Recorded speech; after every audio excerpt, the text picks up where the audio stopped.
Good morning, everyone out there. Back with another episode, Player versus Picture podcast. I'm Kyle. With me is Taylor, my brother. Say hi. Say hi. There it is. I feel like I just rolled out of bed. This is It gonna is be a little bit. That's what happened, right? It feels like it almost, because that's reality. All right, that makes sense. What happened. This is our video game week, and we're talking about a game Taylor and I have played collectively for thousands of hours over a long time that probably no other person in the world has even played, truthfully. And that is the Eternal card game. It's a digital card game. You can play it on Steam. It's been around for like fucking 10 years or more. Maybe, no, it came out in like 2016. Yeah, I'm looking up. I'm pretty sure. Yeah, November 26th. In fact, it is just there now. November 18th was its 9-year anniversary. Yeah. So this game has been out forever. I have loved it since it came out, and it's only gotten better. But it's a game that just kind of flew under the radar, and it didn't get popular because digital trading card games are just not that popular, really. Especially with the invention of the card game roguelikes. No one's going to play like a full-fledged actual card game. Isn't that the League of Legends people's card game, didn't that get officially canceled? No, quite the opposite of what happened. Well, sort of. I shouldn't say it's the opposite. So what, you're partially right. They straight up said, hey, we are not releasing new PvP card sets anymore. We're done doing that stuff because they invented a roguelike mode in the game that got so popular that it dwarfed the PvP player base that they're like, why don't we just invest our like resources into the this PvE game mode that is really popular? But at the same time, Riot as a whole department shrunk all of their teams. So like it did get smaller, but it refocused on the single player card game mode. Well, so it's like regardless, let's look. You brought it up. I got to bring the facts. I know, for it, buddy. Yeah, but you said what needed to be said. Yeah, I thought something happened with it, but yeah, it's like they canceled the PvP part of it, but they're still making the PvE part, which incidentally is how we play Eternal. There's a very, very good AI mode. You don't play against real people. You just play against this bots, and it's called the Gauntlet. That's what we play. That's what we grind. You grind the Gauntlet is the phrase. And all of the AI decks have different themes, different colors. And it's fun. And that's it. So I think even before going into like what makes a Gauntlet we need to good, get a broader sense of what this game is here. So it is what I always like to call a Magic knockoff. In a lot of ways, it took clear inspiration from Magic the Gathering. It has 5 colors. A lot of the colors even matching kind of Magic's equivalents. Yep. Though they call them different, because what is fun about this card game is actually the aesthetics of it. Is it's a Wild West like kind of shoot 'em up cowboys, but also Magic. Very much they cast spells at the same time, so it's kind of got this cowboys and magicians weird energy, which I think is a kind of an untapped aesthetic. You know, it's kind of like, Magic tried with the Thunder Junction set, and I thought was like a really like kind of embarrassed like a Westworld knockoff. This feels like an intentional kind of like I genuinely never put those themes together. Oh my god, I was just gonna jokingly say like, oh, so Thunder Junction and Magic was just a ripoff of Eternal, which it like literally was. Now that you said that, that's exactly what it was. Like Thunder Junction, it's weird because it did a good job of being Eternal. Now that I think about it, like Thunder Junction, the aesthetic of that set is Eternal, the card game. Mm-hmm. Now that sounds like hella lame, but when you have that aesthetic from the beginning and it's intentional, it works. It's perfectly fine. Like you wouldn't think twice if people went, oh, this is a card game and it's kind of Wild West, magic-y, there's some Cthulhu themes in there, of course, like you wouldn't think twice. But when you take that out of context and plop it into Magic, you're like, this is the dumbest shit I've ever fucking seen or played. This sucks so bad. It didn't help. On top of that, them literally transplanting every major lore character from across decades of stories into one location where they played dress up. So like it already felt even more out of place of like, imagine that setting and then all of your favorite action heroes from Marvel showed up to play the roles. It's just like, what? Okay, geez, this is a cartoon. Yeah. So yeah, it double layered, made it dog doo doo. What I would say, almost a little hyperbolically, but mostly serious, I think the Eternal card game is the best digital version of Magic the Gathering. It has so many parallels to MTG that if you play it, you will like the game. Like, if you like Magic and you play Eternal, you will like Eternal. That's just a fact. And we didn't mention this, but the company that made Eternal all those years ago, Dire Wolf Digital, was founded by Louis Scott Vargas, who is a, world-renowned, probably the single most famous Magic the Gathering player. And that's obviously why. That they've hired pro Magic players throughout Eternal's development too, as main designers and stuff too. On top of that, I wonder why, man. It's crazy that this game too, like, having played it so long and been through all the balance changes, which weren't that many, honestly. This game did a really good job of not needing to release balance patches every week to fix their busted cards like Marvel Snap does, or I guess Magic Alchemy. I don't know much about it, but I don't get the vibe that they change stuff that often. But this not often, like once a month type of often at most. But Eternal makes very cool cards. They're balanced well. They're powerful and punchy, but not over the top. And I wonder if that is because they hired pros, which no games do in the history of mankind, basically. And it's really frustrating because you would think, like, you should trust the good players who know your game inside and out to give you insight. But, like, this goes beyond just card games. Any competitive game you can think of, I'm pretty sure the pros are rarely ever listened to. And I guess that's mostly because you have to appeal to the lowest common denominator, which is going to be the casual audience. So, like, if you balance for the pros, then the casuals get potentially screwed over. Maybe it's different in the card game world. But I don't know. It feels like an untapped thing that should be done more. What I'll say is that I think that used to be very true. And like we mentioned right earlier, they have a physical card game that just released, Riftbound, which has been wildly successful. And I have seen lots of MTG pros say that they contracted on design. They weren't hired by Riot, but they were like consulted with, be like, hey, this is like the mechanics we're thinking. What do you guys think? Is this too good, bad? What would you do? So Riot has a card game? What the fuck? It's in store shelves right now. It's called Riftbound. And it is really interesting, and they have like built into the rules a brawl commander like mode, and like you have it's kind of, I don't want to go too in depth of like trying to explain the differences, because that game is a little more unique because it's not you deal damage, it's a scoring points kind of game where, but there's combat involved, health stats, all that. Because Magic is very quickly turning into like, it's not even Magic. I don't know what the game is anymore. It's like it's a fucking... It's a Funko Pop for cards.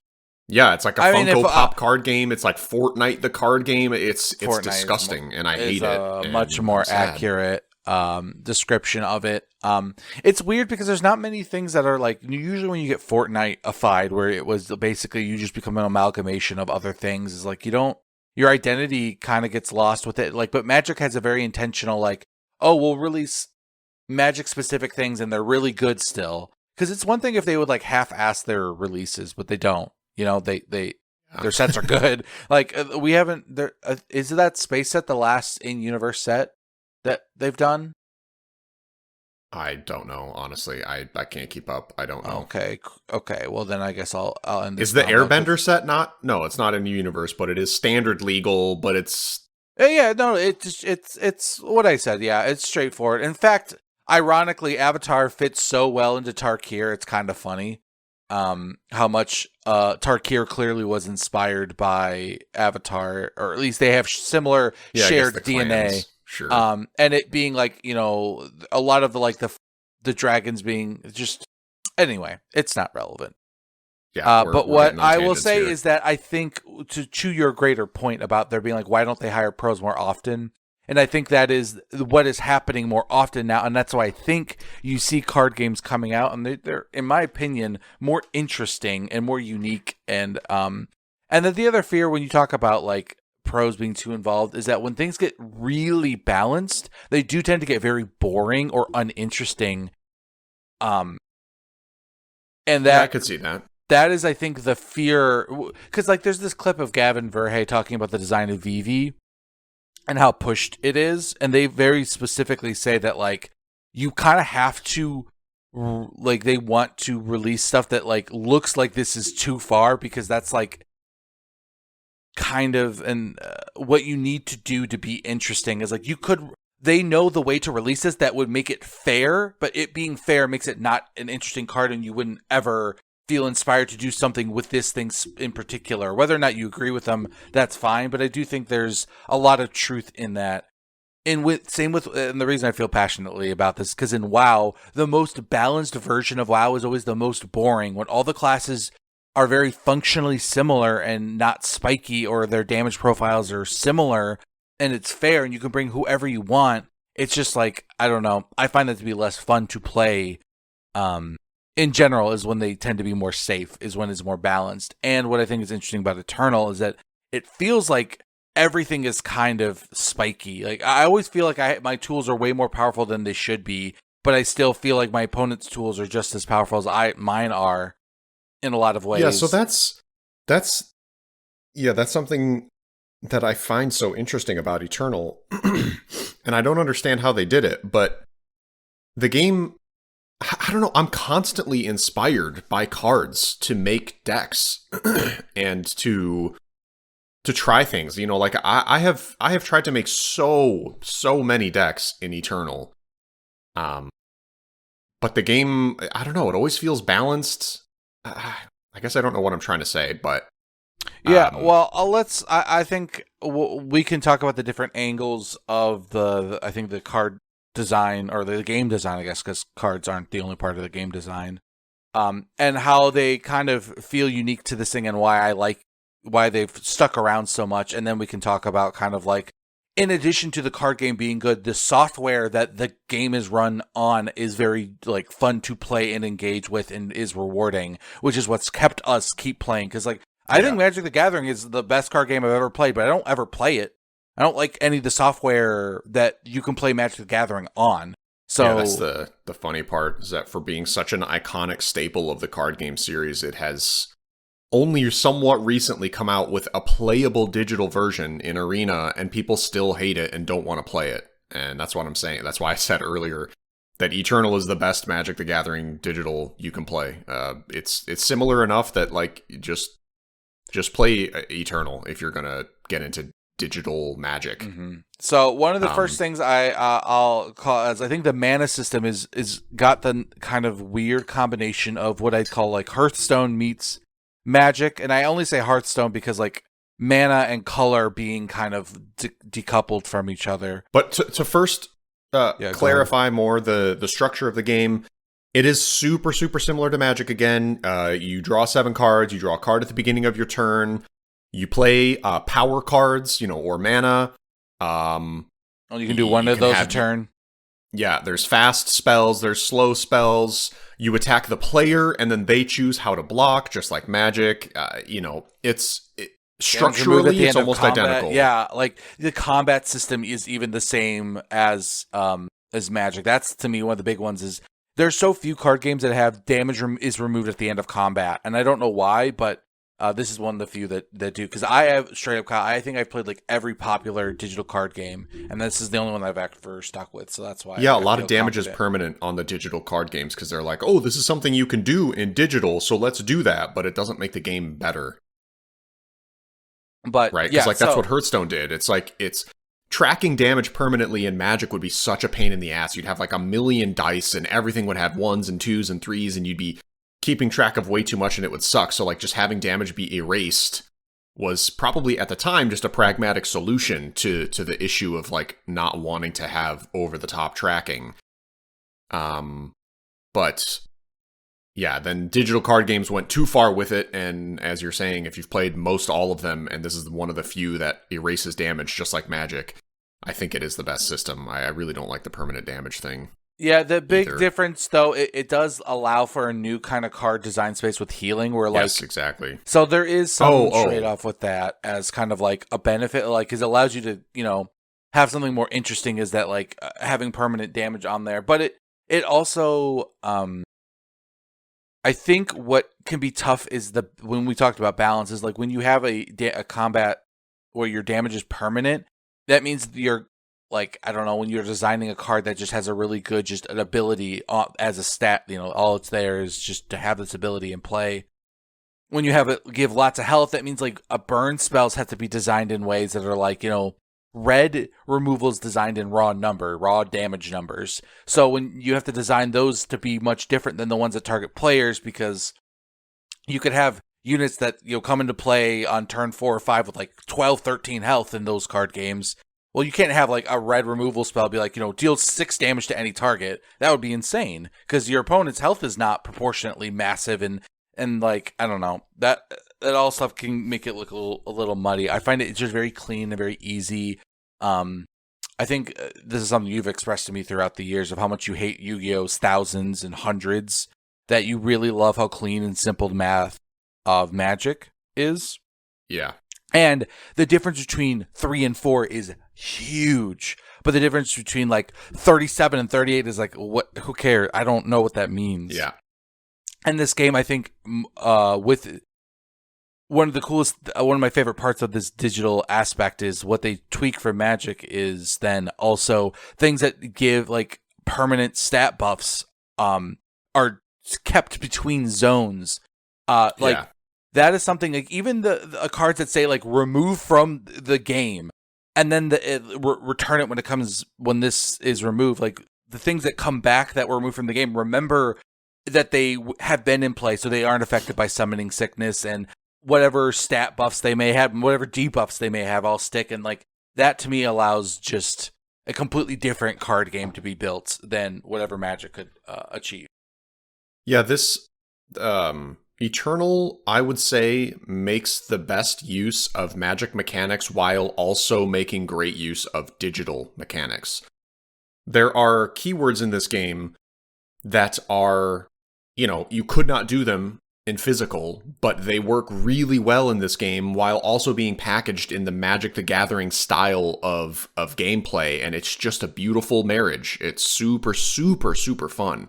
And, you know, so there's to give examples, right, there's a mechanic called War Cry, which is, it'll have War Cry and then number, and when a unit with War Cry attacks, it buffs the top unit of your deck by that amount.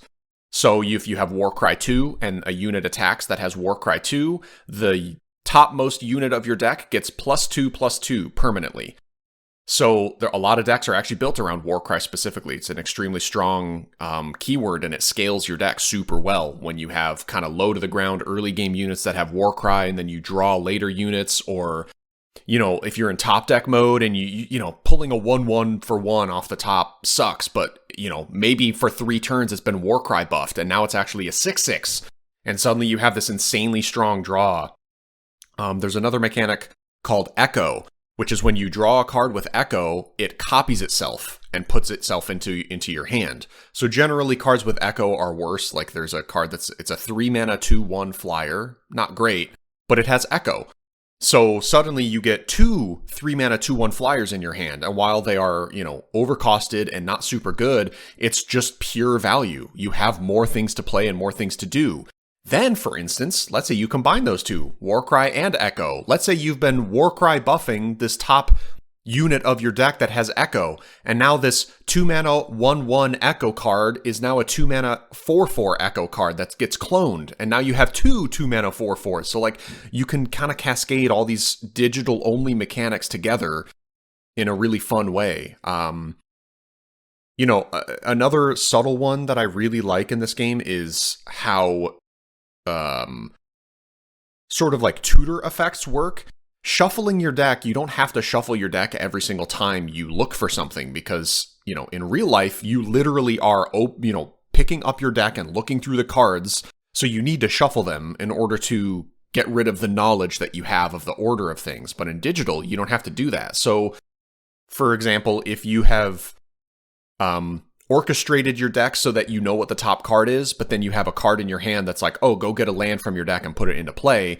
In Magic, you would have to then weigh the pros and cons of like, well, fuck, I just scribed this card to the top because I want it, but now I have this ramp card that I want to play, and if I play it, then I shuffle the card on top back into the deck. Doesn't work like that in Eternal. You can just play the land tutor card, and it will just magically pull it out of your deck, and it doesn't shuffle your deck for you. You get to leave it the way it is. So playing with those things, even those more nuanced, subtle mechanics, like it really makes the game better and more fun. It just lets you do more things. Yeah, there's so much nuance with that distinction, and it kind of can be fun as a Magic player to come in and have to like unlearn some of that muscle memory. Not necessarily of like bad sequencing, but like, it is a totally different ball game, and it changes the way that stuff works. And Magic tried to do, I shouldn't say they tried to do, they did a digital only mechanics, and I know a lot of people that really rubbed them the wrong way, but this game being designed kind of from the ground up as a digital card game, I think really, like, at the end of the day, the stuff they did with Magic, like, I think I have no problem with them making the digital only mechanics and cards and stuff, because like, I'm not like this, I don't treat new designs as like these precious things that like they don't fit the design of this one guy 30 years ago. Like that's dead. That the kind of preciousness of the whole thing. But I do think there's like this kind of mental block where it just feels kind of weird. But this game kind of devoid from that, and like I don't know, they don't have the weight of 30 years to kind of to tackle. And I think it's weirdly enough, it does go a long way to being open-minded about some of the digital effects and how this all functions, and it feels really good when they leaned into it.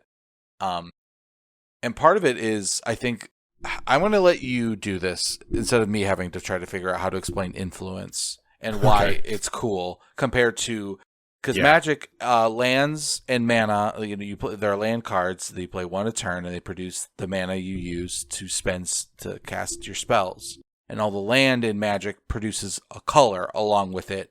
So it can use to spend like a white land would produce white mana. You can cast spells with a white mana cost or a colorless mana cost. But that's not how it works in Eternal.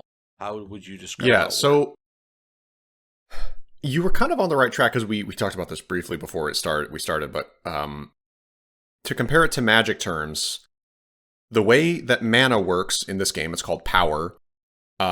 It is two separate mechanics built into one, and it's so weird how hard this is to explain, but when you play it, you understand it almost immediately. But saying it out loud, it's very ethereal and kind of hard to explain, but we'll try our best here. Imagine that in Magic, mana wasn't just, you play a green land that produces green mana. So if you have a card in your hand, or let's say you have multiple cards in your hand that cost multiple green mana, you need to be able to satiate every single green pip with a green land. So that means if you have 3 green mana, but you have 4 green mana pips worth of cards in your hand in Magic, you couldn't play all of them. You'd have to pick. Whereas in Eternal, there's power, which is the amount of mana you can spend in a turn.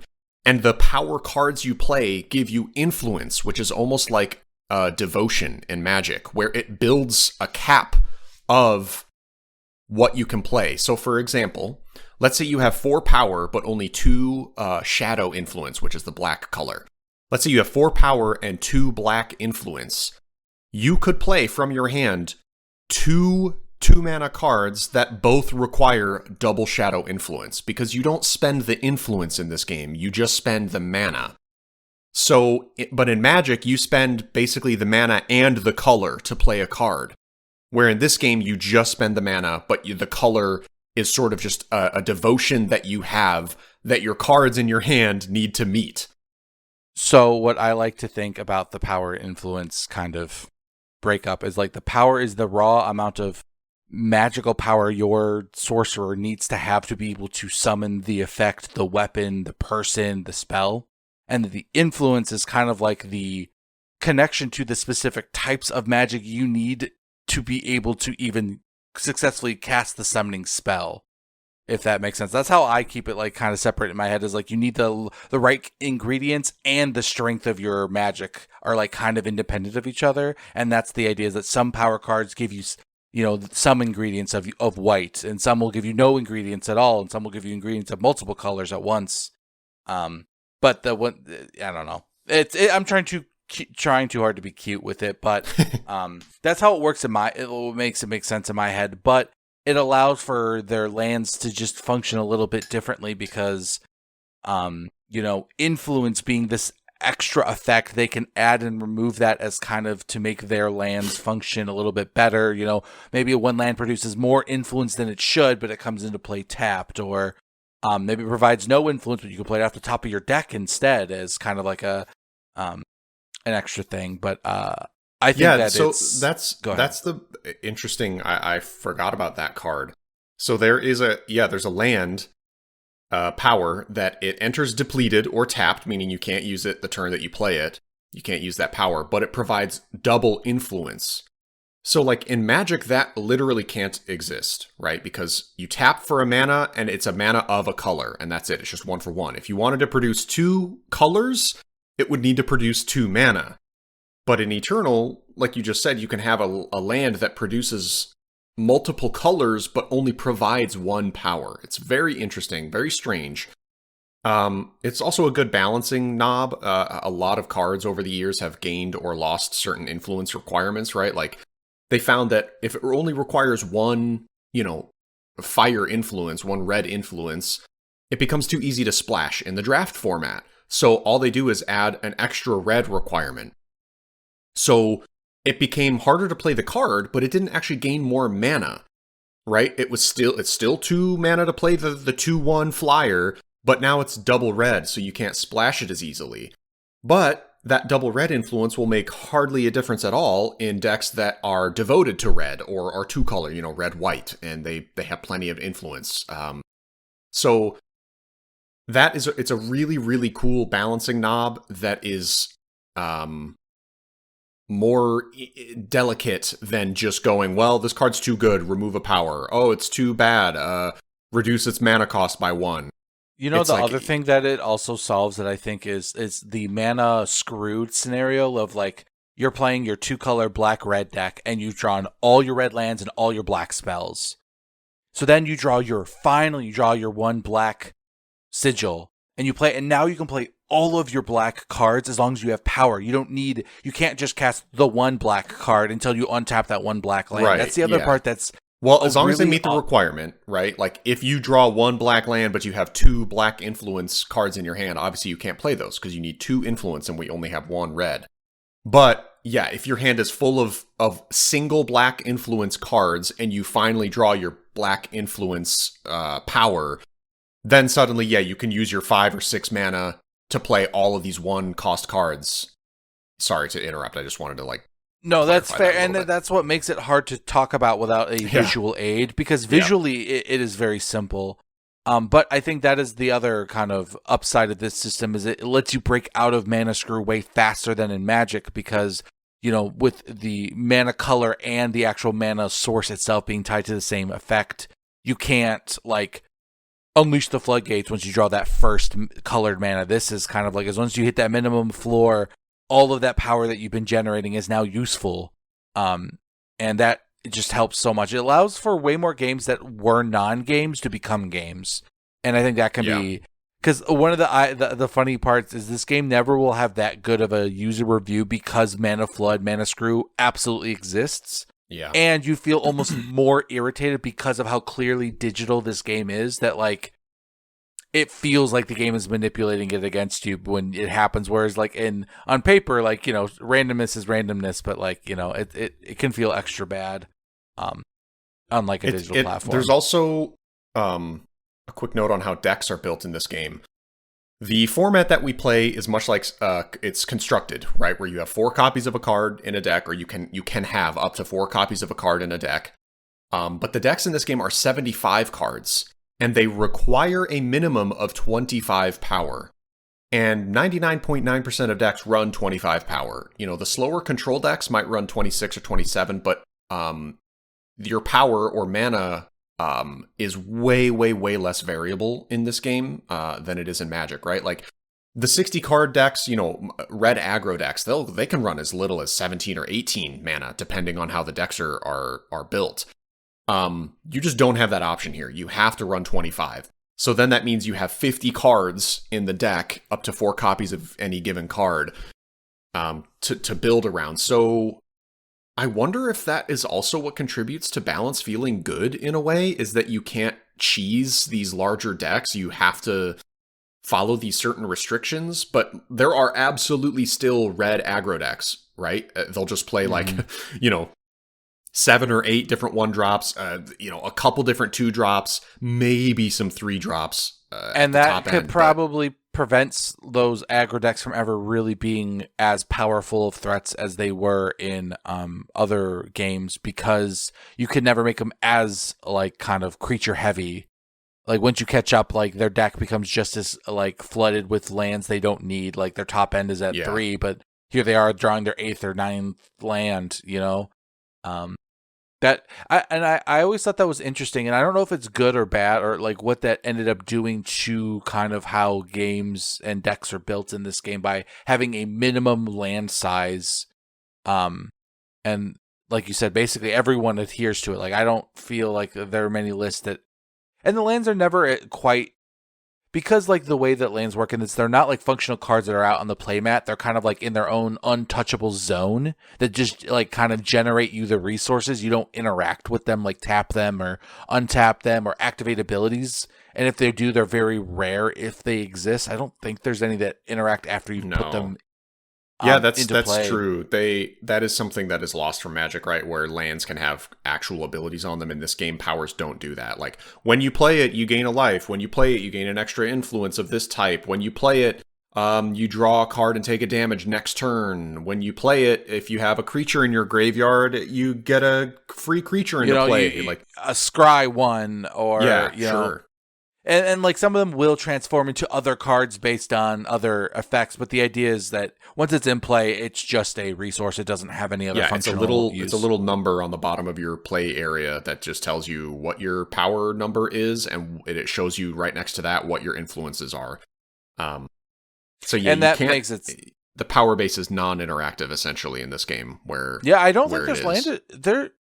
Is there? There's got to be. Yeah, there's a way to steal power, but it's usually temporary. Like and you steal your opponent's power. There's now that we're talking about this, I guess I never thought about it.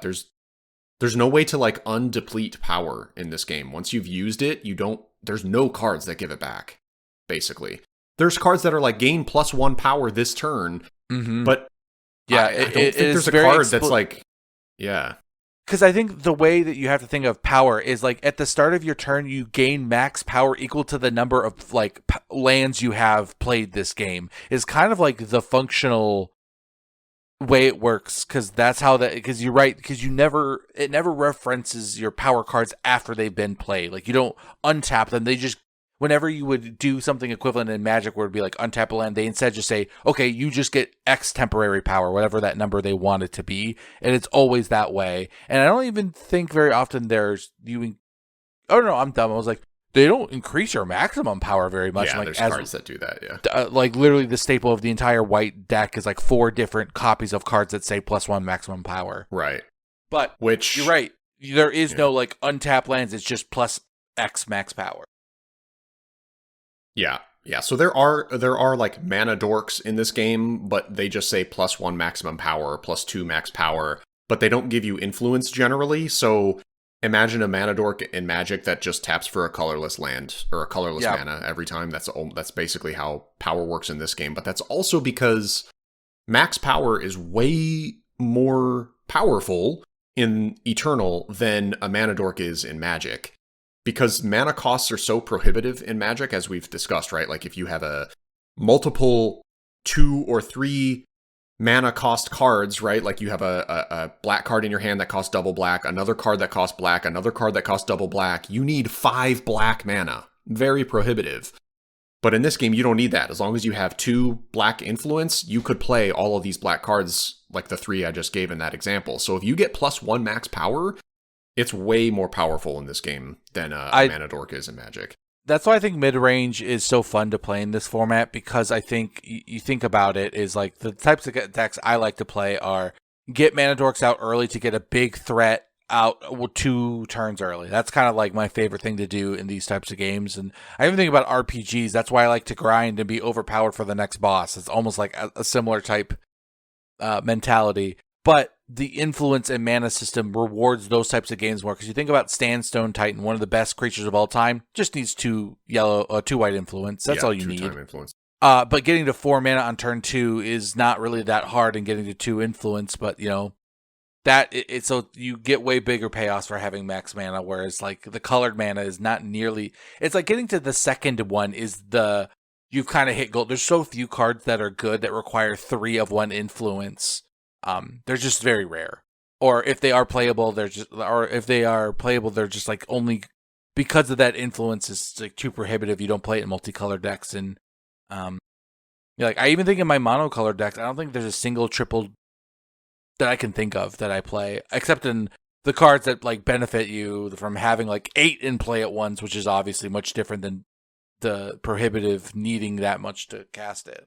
Yeah, there's cool cards that unlock certain things once you've hit influence costs. There's this cycle of cards. They're all 2 mana creatures, and they do something when you have 4 influence, 6 influence, and then 8 influence. And the abilities get obviously better and better. It reminds me of those hero cards in Magic, the ones from Lorwyn? What is it called? Yeah, the original one from Lorwyn, Hero of something, where it's like you pay Figure of Destiny? Figure of Destiny, right. It's exactly like Figure of Destinies, but you don't actually have to commit mana to it. It's just when you hit the influence limits, it just gets the buff automatically. So it's like a a Figure of Destiny that's, 10x better. It is pretty insane. Yeah. But there is... Oh, go ahead. Well, I was going to figure a way to segue out of this, but if you have another follow-up point. No, I figured we would spend fucking 30 minutes talking about influence because it's so bizarre, and then if you play it, you'll understand it. To be honest, like that's a very important to understand. And then outside of that, I think a lot of this is just kind of like a case-by-case scenario. It's not like super important. Like, right. We're going to assume that we're only talking to Ryan Labaki. Because that's about the only person who really, I think, cares about the video game, card gamey stuff. So, and most people that I know in my life have at least tried this on my or your behest, and most people don't like it because people don't like card games the way we do. But well, they do, but this is something I have the word economy written down because that is the big digital stamp you can see on this game, where when you start playing, it is, especially a 10-year-old card game, and especially one that's not very generous like this one, it's a steep wall to run into. Like, I remember Daniel trying to play this game a couple years ago. He did get into it pretty heavy for a minute there. Oh. But I was trying to build him decks, and I was like giving him lists, and he's like, I just don't have half of these cards, and I don't have the shift stone is what it's called when you have, when you disassemble cards. Just like in Hearthstone, you get your mystical, you get your dust. That's what it was, dust.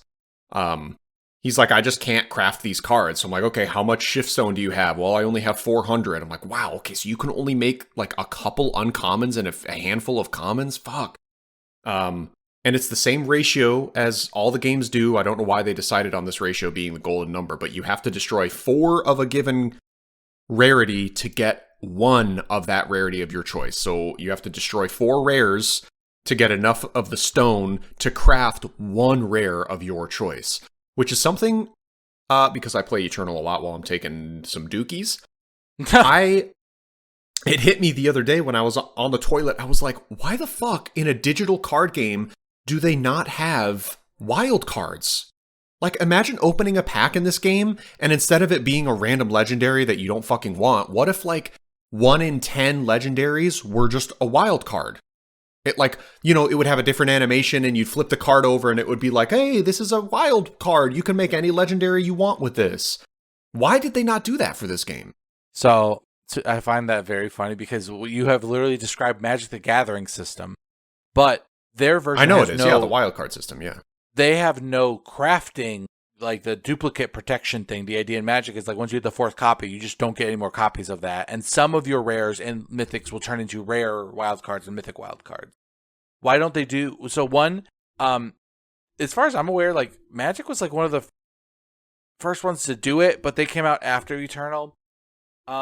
And 2, it seems like they copied Hearthstone's economy 1-to-1 in terms of that 4-to-1 ratio. It's exactly how Hearthstone does it. The only other difference in this is that the packs, when you open them, they give you some of that resource every time you open a pack. You get 100 shift stone, which is equivalent to 1 uncommon. A rare costs 800. A legendary costs 3,200 shift stone. Wait, shift stone is something that are you sure that's not a myth? That's a golden legendary? Because 3,200, I thought it was 16. No. What's how much is? Fuck, maybe you're right. Maybe it's 1,600 for a legendary. Yeah, no, I'm pretty sure it's 3,200. Well, hey, I can check right now. Well, look, I made that deck last night. I destroyed a bunch of really shitty red. No, create is 3,200 for a legendary card. I had 16,000, so yeah, that makes sense. Okay. I guess I was thinking it was a 3,200 shift stone or 1,600 shift stone, but it was 16,000. Yeah. So okay. Shift stone is something that, circling back to my original point, this game is hard to break into. I don't know how it is for a brand new player because I've been playing so long and I have a lot of cards, but I still am struggling with shift stone. There are still decks that I just have never played or tried to play because they require 4 copies of a pivotal legendary card, which is going to require, 13,000 shift stone, and I have only had, the absolute most I've ever had was, fucking 20,000. So it is a grind. It has that digital footprint on it where it's like you really got to play every day to do your dailies, to get your chests that give you the packs, that give you the gold, that give you the this and then that. It is hard, and I imagine if somebody started playing Eternal today, they would probably not have a good time at all trying to build the decks that me and you are playing and having a lot of fun with, and our collections are so broad. I just don't get why a game like this with, its 100 daily users wouldn't do more to... I mean, I guess at this point they know they're not onboarding new players, so they're like, fuck it. If the system we have works and gives us a minimum amount of money every month we can count on, then just keep going. I will say it's very typical of mobile games, of digital card games, or digital games in general, that when they've kind of accepted, like, hey, we're on maintenance mode and on the way out, you just try to milk the most out of your existing players. You don't try to appease to new people because you're not going to get those, but you could just monetize the crap out of those you got left. I mean, this game is, like I said, this is the longest they've gone without content. Battle Lines is their most recent set, and I think that came out in 2023. Yeah, I think it's 2 years old now. Yeah, so this game, is on unofficial maintenance mode. They haven't expressly said that, or explicitly, I should say, they haven't explicitly said that they are not making any more content, but the last set they came out with was 2 years ago, and they used to release a new set every 6 months. I'd say at least once a year, if not twice a year. I thought it was 6 months for even during the early COVID days. I don't mean back when it first came out. I mean, they were still cranking out 2 sets a year for a long time. Yeah. Up until Battle Lines and then Silence. And they also used to sell mini sets where it was a kind of I don't know, the old LCGs that Fantasy Flight puts out, hey, here's every card, buy them all at once. You get full play sets of everything, including legendaries. And those were always, to me, the exciting releases because it was a finite gold. I knew exactly how much it cost to get everything. Whereas these damn cards and packs, you never really know. You're never done. You're never... And when you just need that one legendary, it's never efficient to buy packs. It just... No. Ugh. That's a problem bigger than Eternal, but it's certainly... They don't do anything to make it better. Right. So Yeah, That's and one of like my favorite grapes. they're at a weird spot where they did Eternal came out long enough ago where they were just following the trends of digital card games, which is how they have this shitty system they have. But now they're old enough where like they could update systems, they could make it better, they could make it more fun, but they just aren't because they're old. So they're just kind of a rock and a hard place is what it feels like. You know, they're not gonna get new players. Nobody's gonna start playing Eternal. Um, but it's a shame because the game is really fun and it has kept me playing on and off for its entire lifespan. You know, I've never gone more than a few months without playing this game, basically. Like, maybe that's not true. I think there was a point where I didn't play it for about a year. Yeah, there was. I think that ironically, that was when I was playing it every day for hours for a long time. True, yeah. And then I had very similar. This is the longest I've gone without playing it. It was basically roughly 2 years. From it was the end of 2023. It was like I think November 23 was what the last like in-game milestone I could measure. Was the last time I played. But there are ways, as you said, to get cards right there. There are the chapters that they have been releasing, which is kind of how it seems like how they are releasing their new cards. So, you know, they used to release a set which had 100 cards or 200 cards, whatever it was, and then you could buy packs or boxes or just do drafts or do your dailies and get packs, and then you would get cards that way. But now they're releasing this thing called chapters, where once a week, every Thursday or something, a scenario will be released where they give you a specific made deck and you play against an AI opponent that has a specific deck. And once you beat that opponent, you unlock the new card and you get 4 copies of it and you can play with the card now. And they're called chapters. And if you can either play it actively and get it for free. So like every Thursday, I open up the game and I do the scenario and I get the card. However, if you wait, each chapter has 4 cards in it. So if you don't play for 4 weeks and then they start releasing the next chapter, that chapter gets locked behind gold. It's only 2,500 gold, which in this game is fairly cheap. You can get 2,500 gold very easily. It's 2.5 packs as a rough estimate to cost ratio. So it's basically, and these cards are usually much more interestingly designed than a lot of draft chaff that are in packs and they can be built around. They can be extremely powerful. So that's kind of how they have been dishing out content the last 2 years, where once a week they will release one new card that you can get a playset of for free. What I think is actually nicer about that system is that as long as you've logged in once within that month, you can go back to any of those weeks. You don't have to log in weekly to unlock the free thing. As long as you've logged in that month and you've played a chapter, the rest of the chapters will be free to you permanently. Right, like you could log in at the end of the month and just knock out all 4 scenarios for free. You don't have to. That's literally what happened to me with this most recent chapter. I got all 4 at once, and I had one that I logged in the first week of November 2023, but I had all 4 chapters available to me when I logged back in. So it's at least they are asking you to log in, but it's only once a month instead of like once even a week to get the free content. So it's not so exactly. bad. And then, if you do miss it, like, it's not expensive to get it. And on top of all of that, there have been many months where all 4 cards are just not that great and you don't need them. So you can skip it. You're not even missing out if they're bad.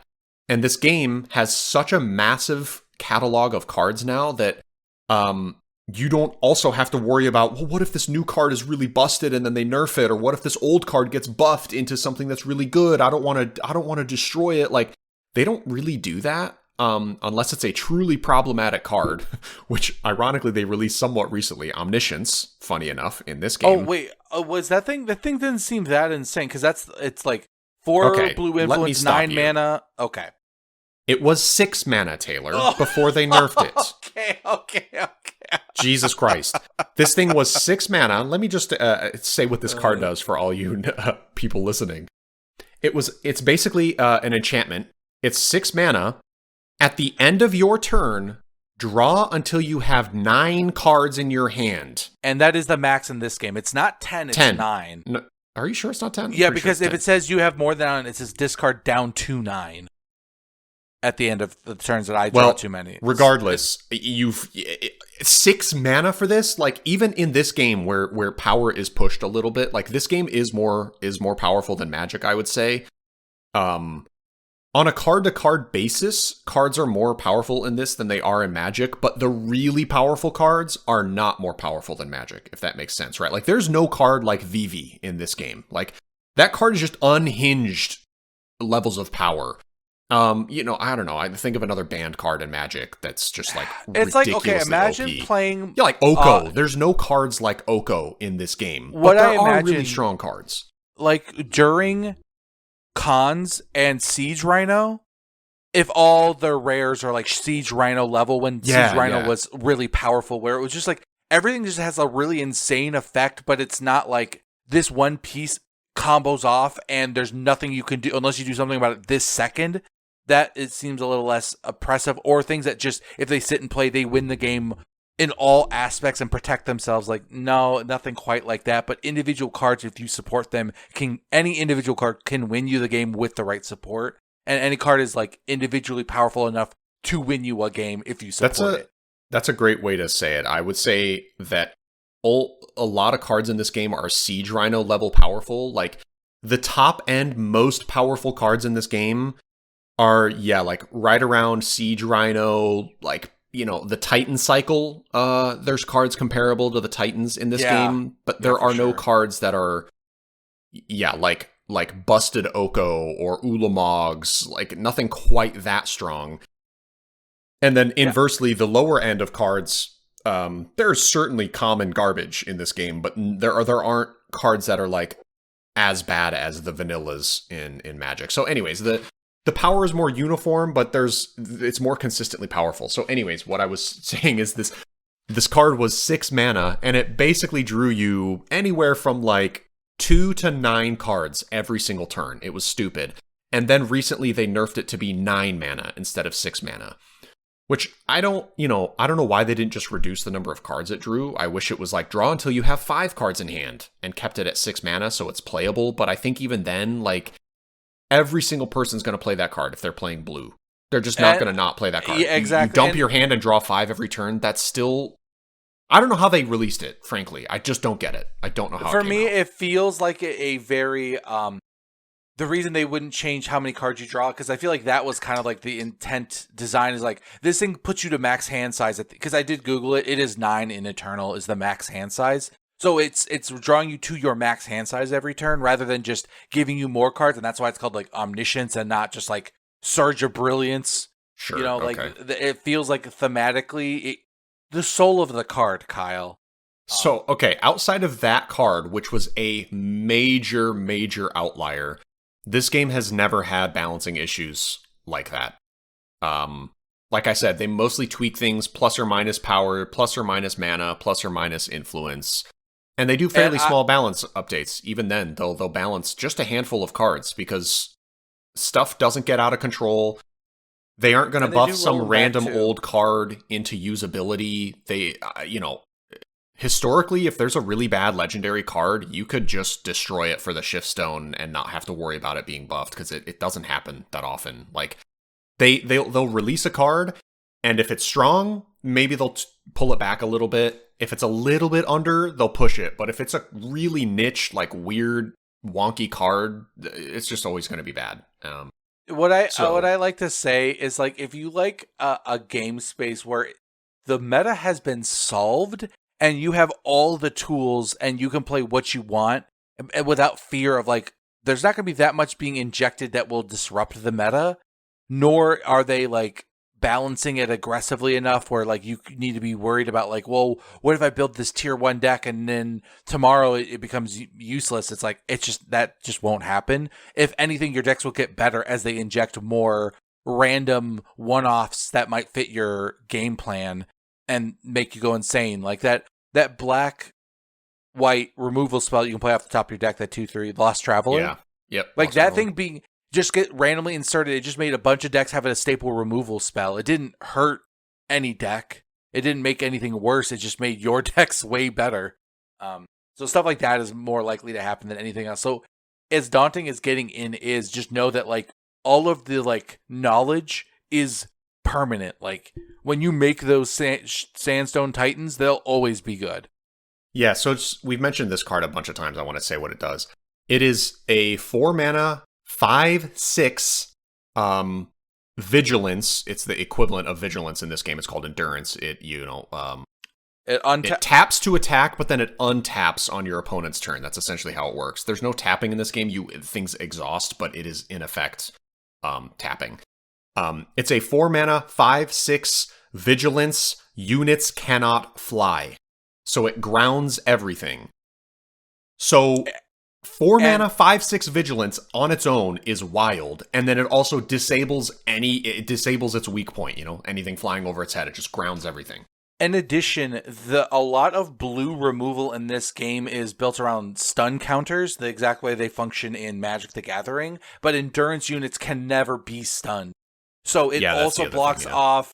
Blue is also often a flying color, so it blocks off a whole avenue of removal by being its thing, and its stat line is so large. Even a baseline dragons are normally 5/5s. This thing could eat the dragons that it's grounding. So there's so few and so few red removal spells hit 6 damage. Yeah, it is crazy efficient. And this card has been that exact text since it came out with the original game. This is an original set card. And it is still to this day exactly the same, just as powerful as it was when it first came out. It's like a staple in any white deck that you build. You almost always play this card because it's just that strong. So that's the power level that they will leave things at, and that it still feels fair. Seeing a Sandstorm Titan can suck, but at the same time, sometimes it's it's just a big dude on the ground. He doesn't have trample. You can chump block him. There are, of course, just straight up kill spells, so you can have an answer for this thing. It's disruptive, it's powerful, it's huge, it's really fun to play, but it doesn't break the game. And that's the level of power that Eternal kind of sits at. And this thing was in the base set. That's the thing that I think is crazy. This thing has been around, and it's still good. But so it's someone I call out Siege Rhino, but to me it reminds me of someone who would enjoy Modern in 2015. That era of Modern is kind of what Eternal, because to me, I think you would agree, is kind of if you like mid-range or control, you have infinite options. Yeah, I think aggro has been sorely lacking in this game since its inception, which I'm glad for, because aggro is just boring, and it's playing a deck that's I have to win by turn 4 or 5 or I lose. Those decks just suck. Actually, you bring me such a perfect pivot point between this and Gauntlet and the new player experience, is that early on, what did you and me figure out was the cheapest, best way to grind Gauntlet? I want to see if you remember. The cheapest, best way to grind Gauntlet? What type of deck did we build? I feel like it wasn't mono red burn. It might have been mono green unit deck. Combine those, baby. It was red green Warcry. That's right. Yeah. So when you talk about aggro being sorely lacking, and it's because what the problem is that if you stop aggro on a particular turn, they're done. If you slow them down for one turn, because Warcry is kind of a tempo based. Every turn you need to be playing a guy and then swinging with it to buff the next guy, who then now is starting to outscale what are things normally being dropped on his turn, so then he can Warcry up the next guy, so he's out of scale. That's the goal, and that is such a powerful early Gauntlet grinding thing. And there are a lot of what I'd say is the draft chaff equivalents of Warcry units. You can assemble a pretty cheap deck that'll win probably close to 50% of the time. And the nice part about Gauntlet is the game mode, that what the goal is, you're trying to get 7 wins before you get 1 loss. The more wins you get, the more currency you receive, and they give them out in chests of varying qualities: bronze, silver, gold. And it costs 0. There is 0 entry fee. Yeah. And as long as you win a single game, you will come out with, even if it's an insultingly low amount, of gold. And the idea is, as long as you're willing to put in the time, the game will just keep giving you rewards. Yeah, you literally could grind this infinitely at 0 cost and only gain, just purely gain. There's just like any game, there's a forum, there's a website that hosts deck lists. People can post deck lists and comment on them and kind of interact. And, I've seen people on there that are talking about how they have hundreds of thousands of gold, which is a lot in this game. I have 70,000 gold. Holy shit. And you just don't have to spend that much. Like a draft ticket versus real people is 5,000 gold. If you want to do the AI equivalent called Forge, it's 2,500 gold, and you draft cards and play against the AI, and then you can win 3 gold chests, which, etc. So, and those people on the forums are ones who just grind Gauntlet. They just build decks, test them out, play against the AI, and that's like what they do. So this game will just like proportionally give you back the time that you put in. So this is a deck builder's dream game too, because AI has I'd say like 30, 40 different decks, probably more. I'm probably being on the low end. But because of that, there's just so many different shells you can build and then test out against different decks to see what can do well and what can't. And we didn't even mention the market, which is this really cool, innovative, which is probably the other. I think what's crazy is, one, the market was part of a set. It wasn't part of the base game. And 2, I think that has single-handedly made this game such a long-lasting thing, is having an access to those 5 extra cards really makes it so you can play Gauntlet more successfully. I'll let you go. No, I was just going to add on to it. So, go ahead. Yeah, I have a specific things that I wish Magic would use. There are mechanics in this game that are really, really cool, and because this game is so similar to Magic, I can see how these would work in Magic, and it would be really fun. There's a mechanic called Contract that I fucking love in this game. Oh yeah, Contract. Where cards will have, you can play a unit or a spell or whatever it is, and it will have Contract, which is, you know what, oh my god, it's basically just kicker. It's a kicker you pay for later, but let me explain. So it'll be like a 2-mana 1/1, or let's say it's a 1-mana 1/1, and it'll have Contract 2, give a unit +1/+1 and lifelink permanently. So you could play this on turn 1 and buff itself. You could have a 2/2 lifelink on turn 1, but Contract 2 means you take 2 debt, and you have to pay that debt as soon as possible. So then your next turn will start, it'll eat one of your max power immediately, then your next land you play, it'll eat that to pay for the debt, and now you're clear of your debt. But it's a system where you take debts that you have to pay in the future for a really good effect now. So it's kind of like a delayed kicker, or Echo. Actually, it's closer to Echo in Magic. There's also Echo in Eternal, but it does a different thing. So I think that could be a really cool effect if in Magic it was like, you play this card, and then you get these, like create, I don't know, it would be like experience counters, or like you get debt counters, and you must pay these counters in mana at the start of your turn, or no, maybe you just have to. I don't know. Yeah, like but the idea would be like, as long as you have these tokens, as soon as you have a mana available, you must, like, the rules have to be written like you have to pay those costs. And I think it's like something they could probably figure out, but would probably be expressed in a better, like a more clean way than the way Eternal does, because it has digital formatting. And what's cool about Contract is that because it's built in with debt in mind, is that there are a lot of like pay now or like play now, pay later, pay now, play later type cards in Magic. You could foretell a card and that kind of pays some of the cost up front, or as you mentioned, Echo is like you get a much cheaper version of the card because you have to pay it a second time later.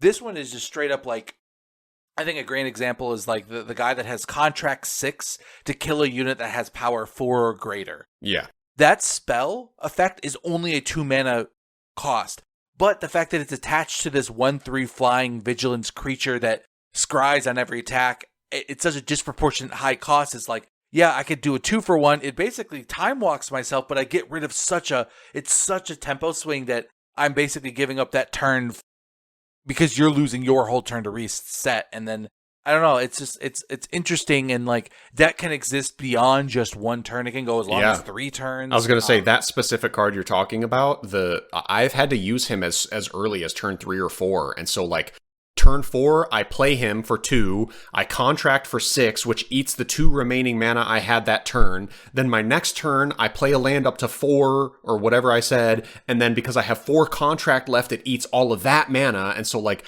I've burned multiple turns like trying to pay off the debt, but it was worth it because, you know, I got a unit and killed a unit. But another couple effects that I really like in this game are Plunder and Inscribe, and I think these type of effects would go so far to helping the mana problems that games like this have. And that's why in this game, mana flooding and mana screwing, they do happen, but much less often than I think in Magic. And how a card, the effect Plunder works is when you play this card, you plunder your hand. And what that means is you turn a land in your hand into a 2-mana draw 1 spell, or a literal clue token. I never realized that's what it does. Yes, it is actually. So yeah, let me word it that way. When you plunder, you can either turn a land into your hand into a clue token, or you can turn a non-land in your hand into a land. So a lot of plunder cards are very low cost, like 1 or 2, so that let's say you have a hand where it's, 5 expensive cards, 2 mana, and a 2-drop plunder. You can kind of keep that hand because you have 2 mana. You know you're going to play this plunder guy, which is going to turn one of your expensive cards into a land so that you can get your 3rd mana, and then you can eke out from there. So that's what plunder does, and I love it, and it would work so well in Magic. It could easily just be like, when this enters the battlefield, you may reveal a land or non-land from your hand. If you reveal a land, discard it, create a clue token. If you reveal a non-land, discard it, and search your deck for a You know why they would never do that? It would be so cool. Because you have to word it in a way of like, how do you turn that card into that resource without then triggering other deck formats? Because you said the word discard is like, well, now you can be a degenerate and like it goes into it would be exile. It would be exile because that's how it is in this game. It permanently disappears. You never get the plunder. But the card is still in your hand. And the reason why it's better though in Eternal is that thing still is a physical card in your hand that could be used as like, oh, your opponent's making me discard a card. Okay, I'll throw away the treasure token. Oh, I have to exchange a card in my hand for a different one in my market. Well, let me throw away the treasure token. Where if we use Magic's rules, it couldn't be used. So it's more interesting. It's more interesting in Eternal. But I do agree that you're right. They should have a mechanic to turn something in your hand into a land phase, like the WoW, the World of Warcraft trading card game system, dude, where any card. I loved it. Yeah, the quests versus yeah. And I think Disney's card game Lorcana, I think, has a very similar mana system where in any case, yes, I agree. I think Plunder is really awesome because it also works on mana flooded hands too, not just mana screwed hands. Yeah, they could just have a card that's like, especially now that they've introduced land tokens and land stuff like that in Magic. They could easily have a card that's when this enters the battlefield, you may put a card from your hand face down into play, and put a forest token on it, and it counts as a forest now. You're 100% right. They could definitely do the World of Warcraft hand, turn anything in your hand into a land kind of thing. And the last keyword I would want to talk about is market. It is great. And Inscribe is cards that have Inscribed. You can play it for its normal cost, or if you'd like, do the WoW thing, make it a tapped land. Yes. I don't know if we talked about Inscribed. I know we mentioned it. I don't know if you just... I put it right next to Plunder, but I figured with how much we talked about it, it was... But yeah, that's another great thing, and like it is the literal WoW resource system, so yeah, it's very great. But yeah, Market is a mechanic that was introduced in some set a long time ago, and what it does is it lets you put one copy of a card. It unlocks a market, and you now have a market that oh my god. During deck building, you have a sideboard of 5 cards that you can put in there. Now, Kyle, continue. Yeah, it's a sideboard of 5 cards that you can access during the game. However, you cannot have a card in your market that is also in your main deck. So there's a trade-off. Like, let's say there's a techie card that you sometimes need one of. You can put it in the market because you don't need it all the time. Let's say there's a different card that's like really good and you want access to it consistently, but it also you like having copies of it. It's like, well, do I put this one good card in the market and then put 4 market access cards in my deck, or do I just put 4 copies of that card in my deck?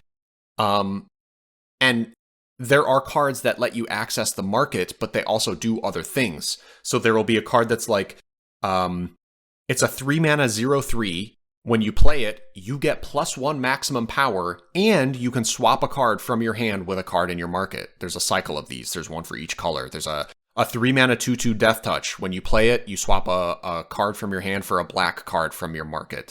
The green one is a 3-mana 2/2 Flyer. When you play it, you can swap any card in your hand for a green card from your market. But the market just adds so much to deck building, because there are... I have a Reanimator deck, as an example, where you would think, oh, it's Reanimator, so you have a ton of cards in the deck that bring things back from the graveyard. I have 0 cards in the main deck that bring stuff back from the graveyard. I have 1 card in my market. It's a 5-mana card, and it says just put a unit from your graveyard into play. And I play this deck built around milling a ton of cards, really expensive, big, powerful bombs get put into the graveyard. Then I have 12 cards in my main deck that access the market. So these 12 cards, in effect, act as copies of this 1 card.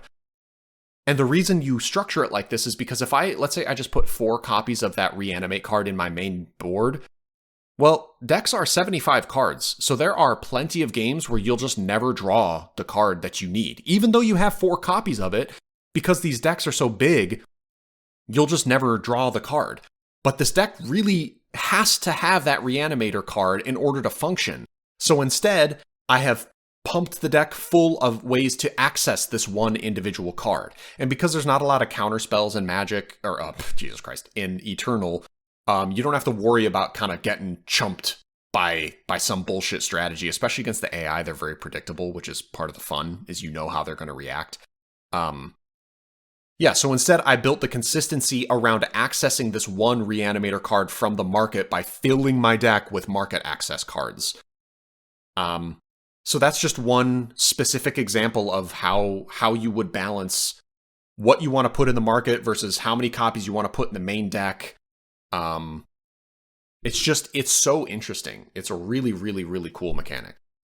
It ends up being, it also, I think what it lets the game do is all of those weird, janky, one-off, like 8-mana enchantment that does an insane thing, but like, when would you ever play that? It's like, oh, in those games where you're grinding each other to a halt, or you just finally, they played their last card and you have room for it now. It's like, well, now I'll play and pull out this insanely powerful thing that I need to close out the game, but it'd be terrible to be in my main deck. So those types of cards see play. Those hyper niche, like, there's a card in here that it sees lots of play that I would never put in a main deck, where your opponent can't make you discard cards or sacrifice permanents. It is such a narrow hate piece, but you can put those in your market now. Because, like, what if your deck is a Warcrime themed deck where, you know, the top unit of your deck is all buffed, but your opponent is milling you? It's like, well, this my deck cannot function. Well, now you put this one weird, terrible card in your market that it only works against one opponent type or one card type, but you have access to it now, and that makes a deck that normally would just be stopped by one strategy now actually playable. And that's what makes, I think, this, like I said, a brewer's paradise, is that, like, a lot of decks that normally are very bad against certain strategies, the market gives you enough space to plug in your weaknesses against those archetypes, and then also further your game plan in those other slots. And yeah, it's really, I think that one individual set piece kind of saved the game for me personally. Yeah, adding the market was seriously, like, it's one of the most fun and brilliant mechanics, and Magic has seen cards that let you access the sideboard the Wish during the main game. This is clearly an homage to the Wish cycle of Magic cards, where they let you access cards from outside the game, but and those cards narrow. have been historically powerful in Magic, but not game-breaking. They just let you do really interesting things. It's very fun to experiment with that, or be like, this deck is really strong, but yeah, it is missing interaction. You know, like, this deck list is so tight, I feel like I can't squeeze in any kind of kill spell, because if I cut this 4, then these other 4 cards kind of become worse, and then these 4, and like, a lot of times deck lists are that tight where if you start cutting cards, it just becomes exponentially weaker because of the deck size in this. Again, mentioning the 75 card deck size. Redundancy is very important. So there's a lot of cards that are, Venn diagram sharing slivers of each other in redundancy, but then they also provide their own uniqueness that you want them. And so if you start cutting these and removing Venn diagram pieces, the deck can kind of fall apart. So I have tons of decks where like my market is just 2 or 3 different specific interaction pieces. There will be like a raw kill spell, a spell that makes enemies not be able to fly anymore. There will be a card that removes all stuns from all my cards because I know they're specific. Like I have been blown out playing this deck against an AI that plays really stun heavy decks. So suddenly it's like, okay, I need these really specific counter pieces to the AI decks, but you don't know when they're going to pop up because in the gauntlet, it's 7, you fight 7 times in a row, but there's, dozens and dozens of decks, so you never know when you're going to encounter them, but you don't want to waste main deck slots for these niche pieces, but they are very pivotal because you'll lose a game and then lose your whole gauntlet run. It's just, I don't know, it's really cool the way you can build it. You can either just shore up the weaknesses of your deck or rely on the market as being more consistent than cards that you actually draw in your own deck. It's very cool, very, very strange, but really, really interesting. Yeah, this might be a random thought, but it feels, it's really weird, but like the way this is circling back to the influence a little bit. Do you find it harder to play more than 2 colors in this game? Yes. And the irony being with the market and stuff, like, that's how I can connect all this together. You have access to lots of cards that would, and there's lots of, like, I think great power cards that'll let you pick one of 3 influence types, the equivalent of the triomes in Magic in a lot of ways. But I think we had a good conversation yesterday, actually, about tapped lands in this game, is that there is a lot of tapped lands. Yeah. And you basically what you have to give up to make your lands come into play untapped is your influence gain becomes either less selective or less wide. And I think because of that, that's why my 3-color decks have always struggled, because like I have the influence I need on curve, but I won't have the power I need to stay up with my opponent's threats. And having access to additional colors doesn't tend to like give me options that I didn't have before. Like, I think one way is that I don't know, maybe this is not balanced, but like I find that green and white have access to, I don't know many things they don't have access to. Especially you don't. White. You're saying green and white have access to everything? Yes, like whatever type of like relic or weapon or creature or flying or mill, they all have a tool to deal with that exceptionally well. Yeah, the white market is pretty famous for being the catch-all. If you have a deck that has white in it, you generally want to make your market white because it will have the best techie pieces that counter everything. Yeah, white is very strong for that. Yeah, I find it's the blue of this game in that, like, I think what's interesting is green is... White is closer to green in Magic. Green at this point in Magic has access to literally everything. It has ramp, card draw, good creatures, removal. I think green is the white of Eternal. Wait, are you saying that green is the most powerful color in Magic? Is that what the equivalency is? Yeah. Interesting. I guess when I think of blue, when I say that, is like historically it has been, when we talk about the OG origins of Magic, I guess. That was the most powerful color, and that's what I think when I say that, like, white is by far in this game the most powerful in terms of just the types of spells they have access to. And what you're more or less saying is, yes, you agree with that. Yeah, yes. And then I think green is a close second, and black is also kind of close. Like, green and black to me are the second best and kind of tied. They're kind of interchangeable to me. And then I have red and blue at the bottom. I feel like they just that removal and damage dealing is like direct damage seems worse in this game, and I don't know why. I think it's because there's so much more Aegis in this, the very particular things about card designs that like prevent the first targeted spell targeted at them. I feel like that's pretty common in this game. So like I feel like red's removal of dealing damage is often not very good. And I find like I don't know what they do in particular that the other 3 colors I mentioned before don't do better. And then I find blue is like red, but a little bit better because they have shit tons of card draw and flying is pretty powerful as historically.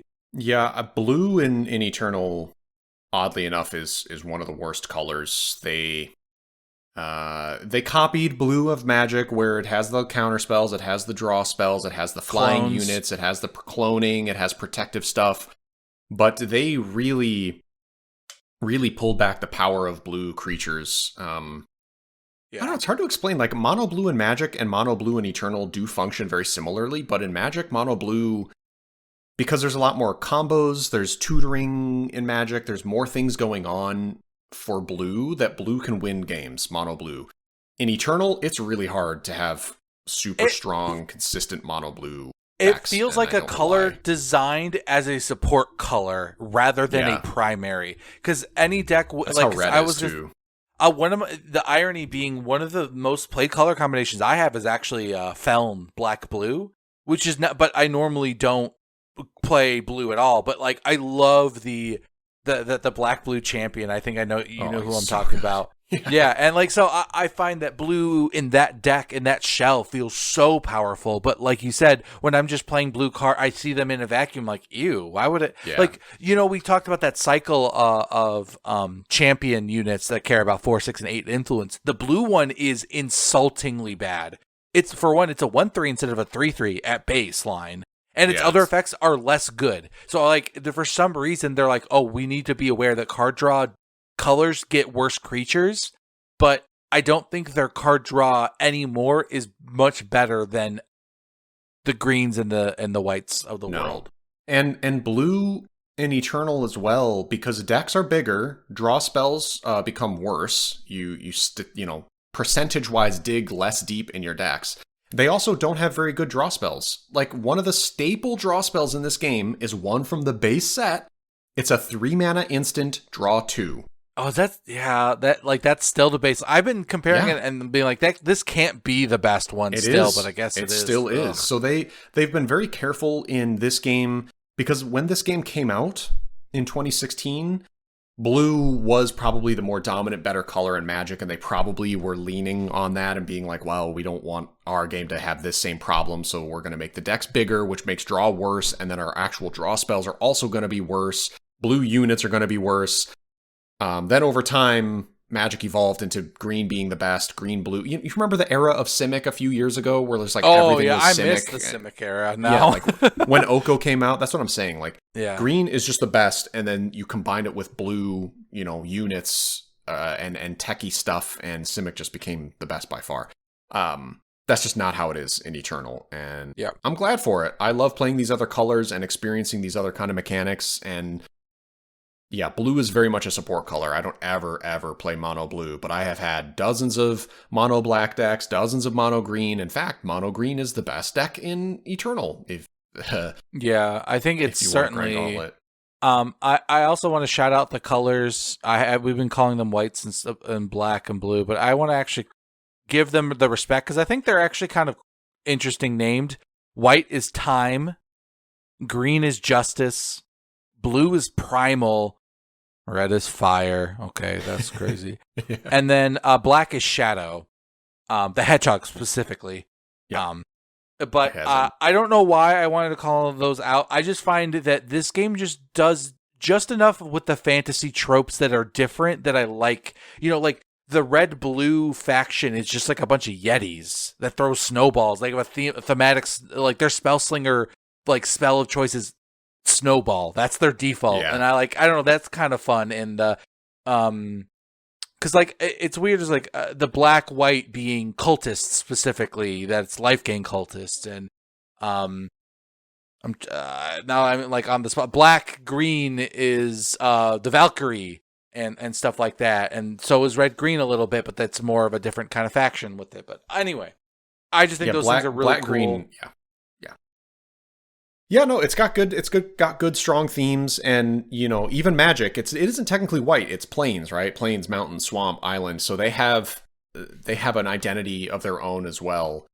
Um, but in Eternal, yeah, it's cool using these time cards where white isn't just about kind of small efficient creatures. There's a lot of time thematic cards that I don't know. I guess it's in the end it kind of ends up being the same thing. It's like it's just white, but yeah, they deserve their own shout out for. Yeah, I find it themes.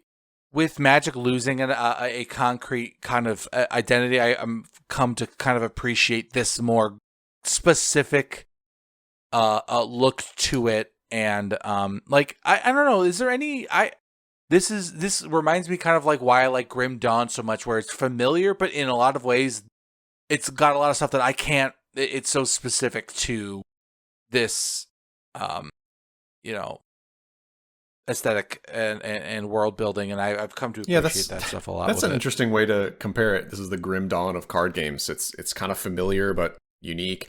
I will say I hate the lore in this game. All the little chapter events I mentioned earlier where you have to play this scenario. There's a bunch of fucking dialogue, and this game engine is like. It's old and clunky, so the game won't progress until the dialogue is done. It's so fucking annoying. So you just have to spam click, skip these stupid little text boxes that show up between the characters, but they don't disappear as fast as you can click. They'll pop up, then you click, then they kind of disappear, then the next one pops up, and it still takes time. Like if you like that stuff, it's great for you. But if you, it sucks not having a version to skip so annoying. Yeah. Especially when I see how many of these I have to go through, and if you. God forbid you lose and you have to retry, which you will. Yeah, you do. Yeah, there's sometimes I've timed it. There's been like upwards of 30 seconds to 60 seconds of not unskippable. You're kind of skipping it, but it's just such a slow skip and the game doesn't progress. You'll spend 30 to 60 seconds just doing nothing. And when sometimes these decks they give you are so atrociously bad, and the opponent's decks are like themed and function well in these little scenarios that you have to retry them 3 or 4 times. I've spent an hour trying to beat one AI one time with these stupid scenarios because the decks they give you are such dog shit. That's something we talked about yesterday too. Is like, why don't they just give players really strong decks and encourage them to like. Whoa, I didn't know these strategies existed. Whoa, this deck is really fun and powerful. I want to play this myself. Like, it's just a win-win if they gave us powerful decks, but they always give you these draft chaff horrible decks with dog shit cards and one-offs of everything, and like, it's pretty annoying, but 90% of the time it's fine doing these little scenarios, but that's just It's like, at the end of the day, the game's got some gripes rather than major complaints, because like, I plan on still playing it until they turn off the servers, I guess. I don't really know what it looks like, but I know the company at large, I think, is doing okay. They do a lot of digital board game adaptations. I know they did the Clank game recently. And I hope that it's at least not costing them money, like it's paying for itself in some way. Because like, Kyle, how much money have you given this company? $5 at launch? Yeah, maybe. Yeah, I bought the $5 starter bundle, and that's about it. Maybe I bought $20 worth of gems years and years ago, but yeah, I've given not probably the price of a small indie normal game. $5 to $20, something around there. And they only give you 800 hours as of like today worth of enjoyment. That's on Steam. I probably have that same amount on mobile as well. Oh, I never played it on the phone because of how nice the Steam client is in comparison. Like I can't go back to my phone. It's pretty shitty on mobile. I'll say that. Like sometimes the way the cards are positioned and you have to like long press on them in order to get the ability descriptions to pop up. And so like I'm on my phone, I have it in one hand, but then where the cards are positioned, my hand is blocking it when I'm trying to hold on the card. So I have to like twist my hand upside down, press my finger on the card to get the thing to. It's like, yeah, it's not a good mobile app. Whatever.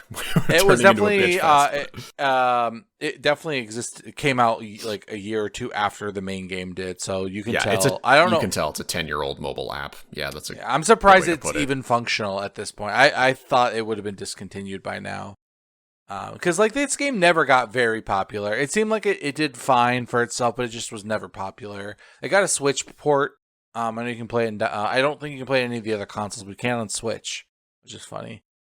Yeah, that's a good thought to leave off on. I don't know how this game ends. It is a Steam game. I don't know what turning off the servers means. I hope if/when they cancel this game or turn it on maintenance mode, at absolute worst, they disable PvP and just let the PvE side remain forever. I don't know. Yeah, but because you still have to log in and it's still a digital database. So like, they're still going to have to provide servers. If you don't have access to the internet, you can't play this game. So I have a feeling they'd have to do a lot of work. So I'm not hopeful, but the other alternative is I hope that if they do the bad route where they have to shut down the game, they just give everybody everything and just be like, okay, have fun till it's gone. With the toy. Yeah, like one of those things. But I don't. They haven't said anything yet, so fingers crossed. Knowing us, this will signal to them, be like, oh, wait, that game's still running. We forgot to turn that off. Oh shit, that server's still going. Fuck. Yeah, hopefully the maintenance cost is low enough that they can keep this game going. But Eternal. It's really fun. Not sure how accessible it is by new people, but it's the best digital Magic you can play. And the worst it will do will waste your time. If you find out that it's not worth it, but I think it's something that it's like, if you are interested in card games and you like Magic, I'm like, you should play it. Yeah, at least like as someone who likes games, like maybe you won't buy into the economy. But I think it's an awesome game that I hope other games see this product and be like, we should take that system, like do something with that. That's what is so frustrating to me about this, is like, it's better than the fate it got. I don't feel that passionately about that many games I really love that don't get popular. Eternal's the only one that I'm like mad about. It peaked at a couple thousand players a long time ago, but yeah, it has had for like 5+ years consistent 100 to 200 players every day. And that's people like us that like, we have these great full collections. The game is fun. There's still just enough for me to want to unlock. They're drip feeding us new cards that can create new strategies. Like, there's just enough, and I have fun because it's very similar to Magic. Like, I just like playing the game. It's just really fun. And you skipped a huge chunk of in the middle too. So there's a lot of just like archetypes that you haven't played. But yeah, I can tell we're winding and wrapping this bad boy up. But yeah, I love Eternal. I'm glad that you have picked it back up too, so we can talk about it again, because so underrated. Great way to put it. Very underrated. It's not underrated. Endings like this one. So Thanks to anyone listening. Till next time. Bye.